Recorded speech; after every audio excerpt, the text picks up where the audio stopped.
పాటీదార్ ఉద్యమ నాయకుడు కాంగ్రెస్ నేత హార్దిక్ పటేల్ కు చేదు అనుభవం ఎదురైంది. గుర్తు తెలియని వ్యక్తి హార్దిక్ పటేల్ చెంప చెల్లుమనిపించాడు. ఒక్కసారిగా దూసుకొచ్చిన అజ్ఞాత వ్యక్తి పటేల్ చెంపపై కొట్టాడు. సురేంద్రనగర్ ఎన్నికల ప్రచార సభలో ప్రసంగిస్తుండగా ఈ ఘటన జరిగింది. అనూహ్య పరిణామంతో హార్దిక్ నిర్ఘాంతపోయాడు. సభలో ఉన్న కార్యకర్తలు ఆగ్రహంతో అజ్ఞాత వ్యక్తిని చితకబాదారు. ఆ తర్వాత సదరు వ్యక్తిని పోలీసులకు అప్పగించారు. ఘటన అనంతరం హార్దిక్ ప్రసంగాన్ని కొనసాగించాడు. తనను భయపెట్టడానికి భాజపా ఇలాంటి చర్యలకు పాల్పడుతుందని ఆరోపించారు.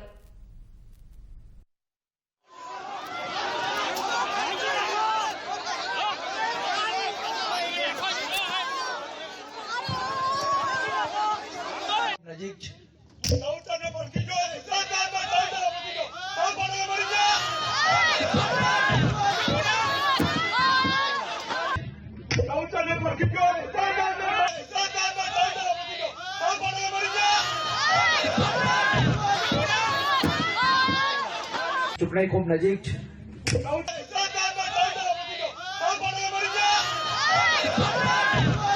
नजीक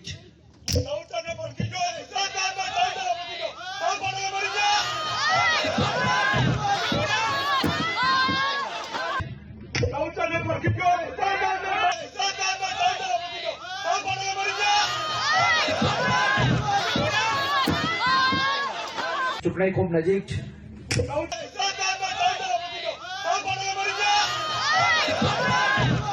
આપ્યા છે. જ્યાં જરૂર પડે ત્યાં થાળી વિલણથી એ લોકો આંદોલન પણ કર્યા છે. તમે બધા જાણો છો કે ચૂંટણી ખૂબ નજીક છે. તમે બધા જાણો છો કે ચૂંટણી ખૂબ નજીક છે.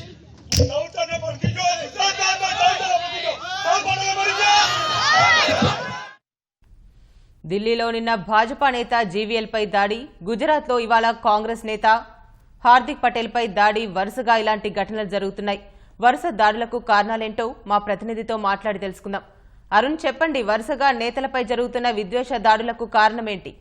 రాజకీయ నేత మీద ఉన్నటువంటి వ్యతిరేకతను చూపిస్తూ వస్తోంది. నిన్న జీవీఎల్ నరసింహారావు పైన, బీజేపీ జాతీయ అధికార ప్రతినిధి జీవీఎల్ నరసింహారావు పైన కాన్పూర్ కు చెందినటువంటి ఒక ప్రముఖ డాక్టరు ఏకంగా తన రెండు షూస్ ను, రెండు బూట్లను విసిరేశారు. అదే రీతిలో ఈ రోజు గుజరాత్ లో సురేంద్రనగర్ లో కాంగ్రెస్ పార్టీకి సంబంధించిన ఒక ర్యాలీలో ప్రసంగిస్తుండగా కాంగ్రెస్ పార్టీ నేత, అదేవిధంగా పటేల్ ఉద్యమకారుడు, పాటీదార్ ఉద్యమకారుడుగా ఉన్నటువంటి హార్దిక్ పటేల్ పైన ఏకంగా నేరుగానే ఒక గుర్తు తెలియని వ్యక్తి వచ్చి చెంప పైన కొట్టడం కనిపిస్తా ఉంది. ఇది చూస్తుంటే ఒకవైపు ప్రభుత్వానికి సంబంధించినటువంటి, అంటే నిన్నటి ఘటన చూస్తే ప్రభుత్వం తీసుకున్నటువంటి చర్యలకు తాను నష్టపోయాను కాబట్టి ఆ నష్టాన్ని ఎట్టి పరిస్థితుల్లో ఏదో రకంగా తీర్చుకోవాలనే ఆలోచనతోటి వచ్చినటువంటి వ్యక్తిగానే కనిపిస్తా ఉంది. పోలీసు విచారణ జరుగుతోంది. అదే రీతిలో ఈ రోజు పటీదార్ ఉద్యమం నేపథ్యంలో కొంతమంది పడినటువంటి ఇబ్బందులు ఏవైతే ఉన్నాయో ఆ ఇబ్బందుల దృష్ట్యానే ఈ రోజు పటీదార్ ఉద్యమ నేతగా ఉన్నటువంటి హార్దిక్ పటేల్ పైన కూడా దాడి జరిగినట్టుగానే చెప్పుకోవచ్చు.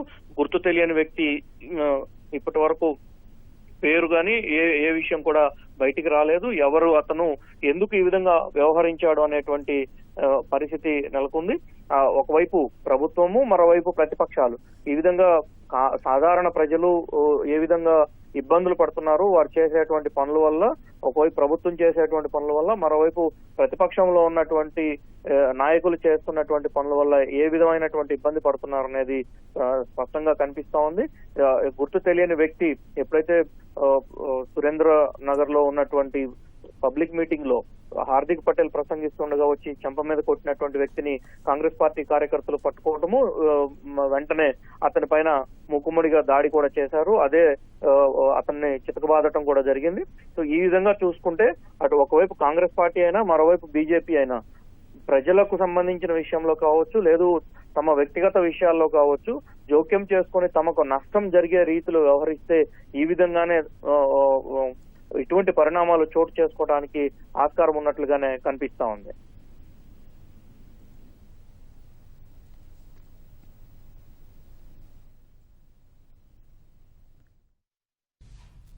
పాటీదార్ ఉద్యమ నాయకుడు కాంగ్రెస్ నేత హార్దిక్ పటేల్ కు చేదు అనుభవం ఎదురైంది. గుర్తు తెలియని వ్యక్తి హార్దిక్ పటేల్ చెంప చెల్లుమనిపించాడు. ఒక్కసారిగా దూసుకొచ్చిన అజ్ఞాత వ్యక్తి పటేల్ చెంపపై కొట్టాడు. సురేంద్రనగర్ ఎన్నికల ప్రచార సభలో ప్రసంగిస్తుండగా ఈ ఘటన జరిగింది. అనూహ్య పరిణామంతో హార్దిక్ నిర్ఘాంతపోయాడు. సభలో ఉన్న కార్యకర్తలు ఆగ్రహంతో అజ్ఞాత వ్యక్తిని చితకబాదారు. ఆ తర్వాత సదరు వ్యక్తిని పోలీసులకు అప్పగించారు. ఘటన అనంతరం హార్దిక్ ప్రసంగాన్ని కొనసాగించాడు. తనను భయపెట్టడానికి భాజపా ఇలాంటి చర్యలకు పాల్పడుతోందని ఆరోపించారు.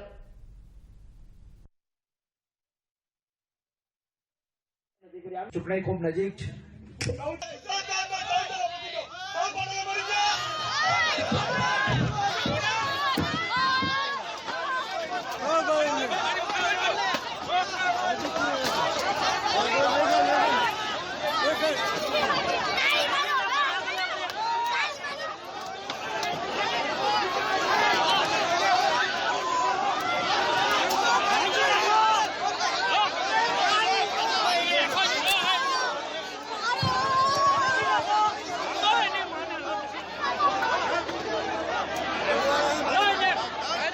नजीक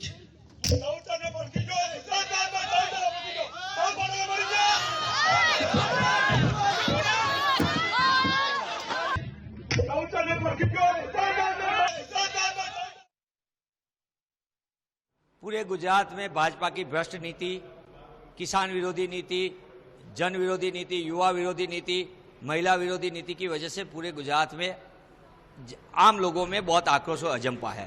जिस तरीके से कि हार्दिक पटेल पहले सामाजिक आंदोलन कर रहा था, सरकार के भ्रष्टाचार को खुला किया, किसान विरोधी नीतियों को खुला किया, युवाओं को रोजगार नहीं मिला इसकी बात को खुला किया, सरकारी नौकरियों में भ्रष्टाचार को खुला किया।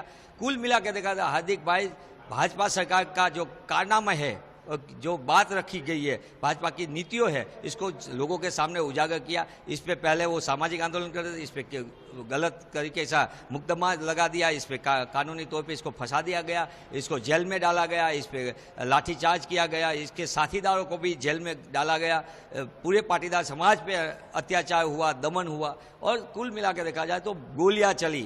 14 लोग पाटीदार समाज के नौजवानों को शहीद होना पड़ा। ये भाजपा के कारनामा किस लिए? बाद में वो 12 तारीख को कांग्रेस में शामिल, कांग्रेस के स्टार प्रचारकों में जहां जहां सभा में जाता है, इसको सभा को किसी भी तरीके से आटखली कर रहा है, सभा को तोड़ने की कोशिश किया जा रहा है। इसको मिली हुई मंजूरी जो सभा के लिए होती है, इसका हेलीकॉप्टर को लैंड नहीं किया जाता। ये कुल मिला के देखा जाएगा भाजपा हार्दिक भाई पटेल के प्रचार प्रसार से डर गई है, इसीलिए ये गुंडागिरी का आसरा ले रही है। चाहे अपने विधायक की ओर से धाक धमकी का प्रयोग हो, चाहे हार्दिक भाई को किसी ने तरीके से पीड़ित करना की कोशिश, प्रतिपीड़ित करने की कोशिश कर रहा है। यही बता रहा है कि ये भाजपा का गुंडागिरी का चेहरा है। पर मैं आपके माध्यम से कहना चाहता हूं कि भाजपा कितना भी कर ले, वो बुलेट चलाएगी, लोग बैलेट से जवाब देगा, वो दमन करेगी, लोग इसको ईवीएम से जवाब देगा। और कुल मिला के देखा जाए तो गुजरात में आम लोगों को बहुत परेशानी है और इसका जवाब 23 तारीख को मिलेगा।